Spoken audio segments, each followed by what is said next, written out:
Halo semuanya, balik lagi di channel Todopedia. Beberapa minggu yang lalu BBRI ngumumin laporan keuangan mereka untuk kuartal kedua tahun 2022 dan hasilnya ternyata bagus banget.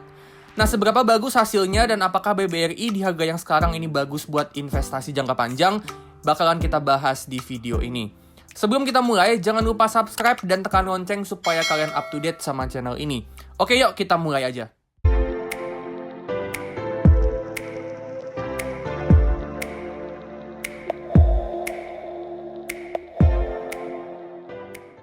Oke, kita ke income statement. Kita lihat di sini net interest income atau pendapatan bunga bersihnya itu naik 17%, operating income naik 9%, PPOP naik 18%, dan laba bersihnya, nah ini laba bersihnya naiknya tinggi banget ya, bisa sampai 98%. Jadi nyaris 2 kali lipat.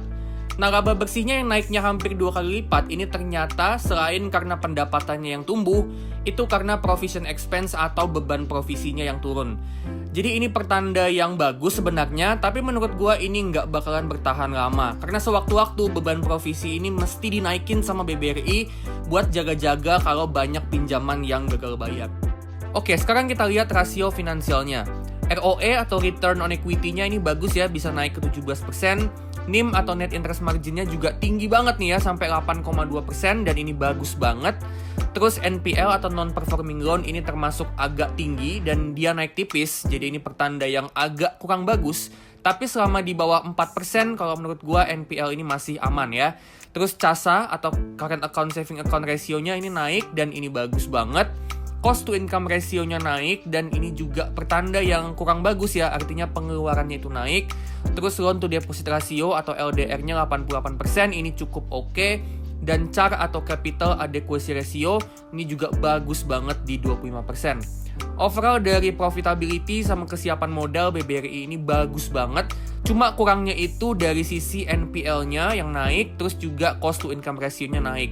Dan ini pertanda kalau efisiensinya BBRI ini agak menurun. Terus kita lihat di sini, di komposisi kreditnya BBRI, itu untuk segmen mikro ini naik ya, porsinya dari 40% jadi 42%. Sedangkan untuk segmen yang lain, ini porsinya turun semua. Nah, dari sini kita dapat gambaran ya, kalau BBRI ini memang fokus untuk numbuhin kredit mikro, yang dimana segmen mikro ini yang bunga pinjamannya itu paling tinggi. Jadi dengan mereka perbanyak pinjaman ke mikro, harapannya pendapatan bunganya BBRI ini bisa tumbuh juga. Cuma emang perlu kita tahu ya, kalau dibalik bunga pinjamannya yang tinggi, segmen mikro ini juga punya resiko yang tinggi. Jadi emang portofolio kreditnya BBRI ini termasuk high risk dan high return. Terus kita lihat di sini, di komposisi dana nasabahnya, ini dana tabungan sama dana gironya naik, sedangkan porsi tabungan deposito atau time deposit ini menurun. Ini bagus ya, karena kalau untuk tabungan deposito itu kan bunga yang harus dibayar si BBRI ke nasabahnya itu bunganya gede. Sedangkan tabungan sama giro itu bunganya lebih kecil. Jadi dengan porsi tabungan depositonya yang menurun, artinya bunga yang harus dibayar BBRI ke nasabahnya itu jadi berkurang. Jadinya BBRI ini jadi lebih efisien dari segi beban bunga. Dan ini emang kelihatan di sini ya, rata-rata bunga atau cost of fund yang harus dibayar BBRI ke nasabah yang punya rekening tabungan sama deposito itu turun dari rata-rata 2,1% ke 1,7%. Dan ini pertanda bagus banget. Jadi BBRI ini selain berusaha naikin bunga pinjaman, dia juga berusaha untuk nurunin beban bunga yang harus dibayar ke nasabah yang punya rekening di BBRI. Nah, BBRI ini kan tahun lalu baru aja akuisisi Pegadaian sama PNM. Dan ini kita lihat di sini, sumbangan laba dari Pegadaian sama PNM ke BBRI ini lumayan gede dan yang paling tinggi dari anak usahanya BBRI yang lain. Pegadaian bisa nyumbang sampai 7% dari total laba bersihnya BBRI, sedangkan PNM itu nyumbang 1,8%. Total pinjaman sama pendanaannya juga mereka berdua ini nyumbang sampai 8% dan ini juga yang paling tinggi dari anak usahanya BBRI yang lain. Dan kedepannya menurut gue emang Pegadaian sama PNM ini punya potensi yang bagus karena mereka bisa jadi perpanjangan tangannya BBRI untuk nyalurin pembiayaan UMKM.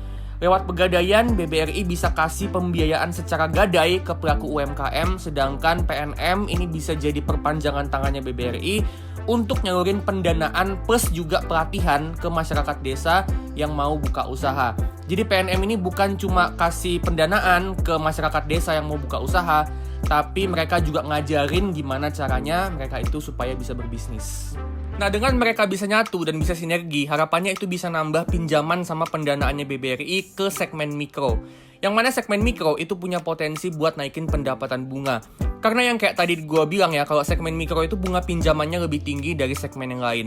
Jadi dengan pegadaian sama PNM, BBRI ini nggak cuma bisa ekspansi kredit sama pendanaan, tapi juga punya potensi buat naikin pendapatan bunga, dan ini bagus buat growth-nya BBRI untuk kedepannya.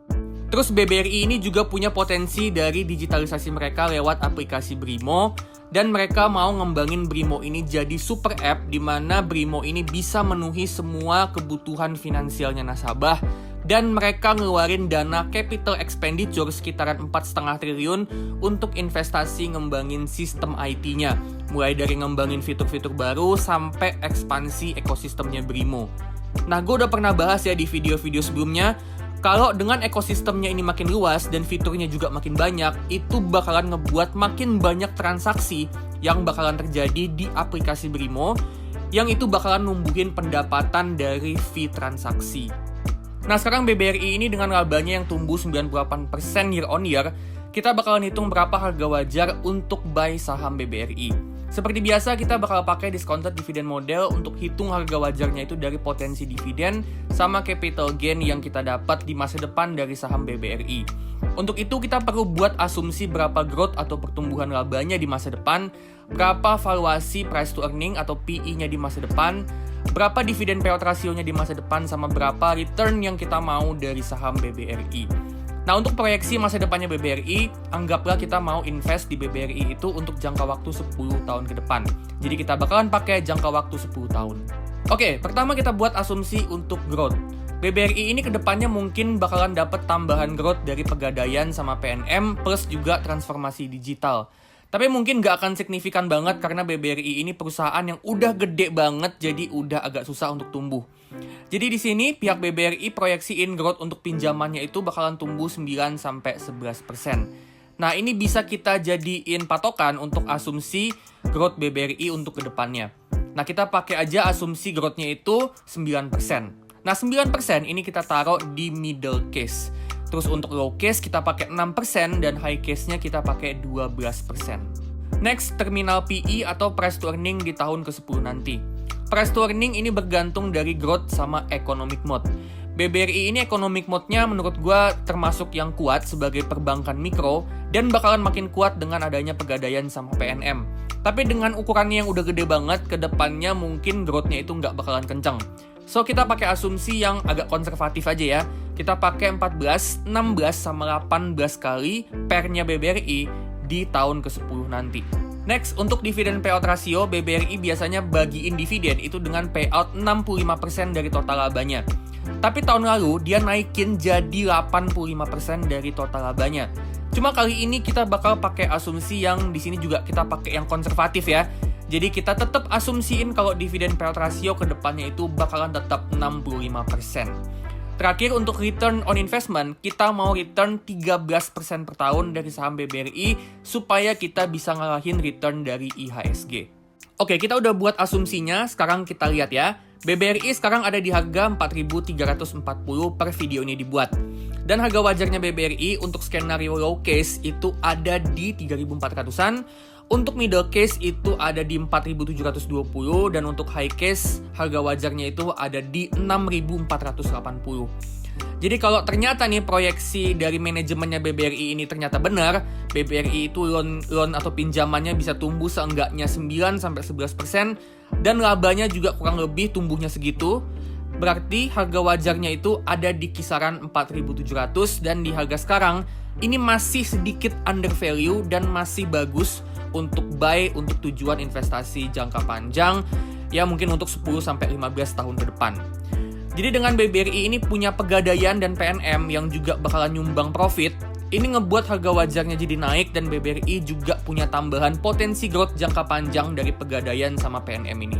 Overall kalau menurut gue ya, BBRI ini terutama di harga maksimal 4.700-an, ini jadi salah satu saham terbaik di IHSG untuk kita koleksi untuk invest jangka panjang sekitaran 10-15 tahun ke depan.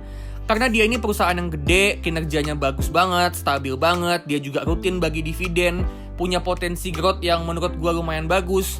Dan manajemennya juga kalau menurut gue ini termasuk yang masih punya semangat untuk terus ngembangin bisnisnya BBRI. Oke, itu dia ya tentang saham BBRI. Nah, jangan lupa like, comment, subscribe, dan tekan lonceng supaya kalian terus up to date sama channel ini.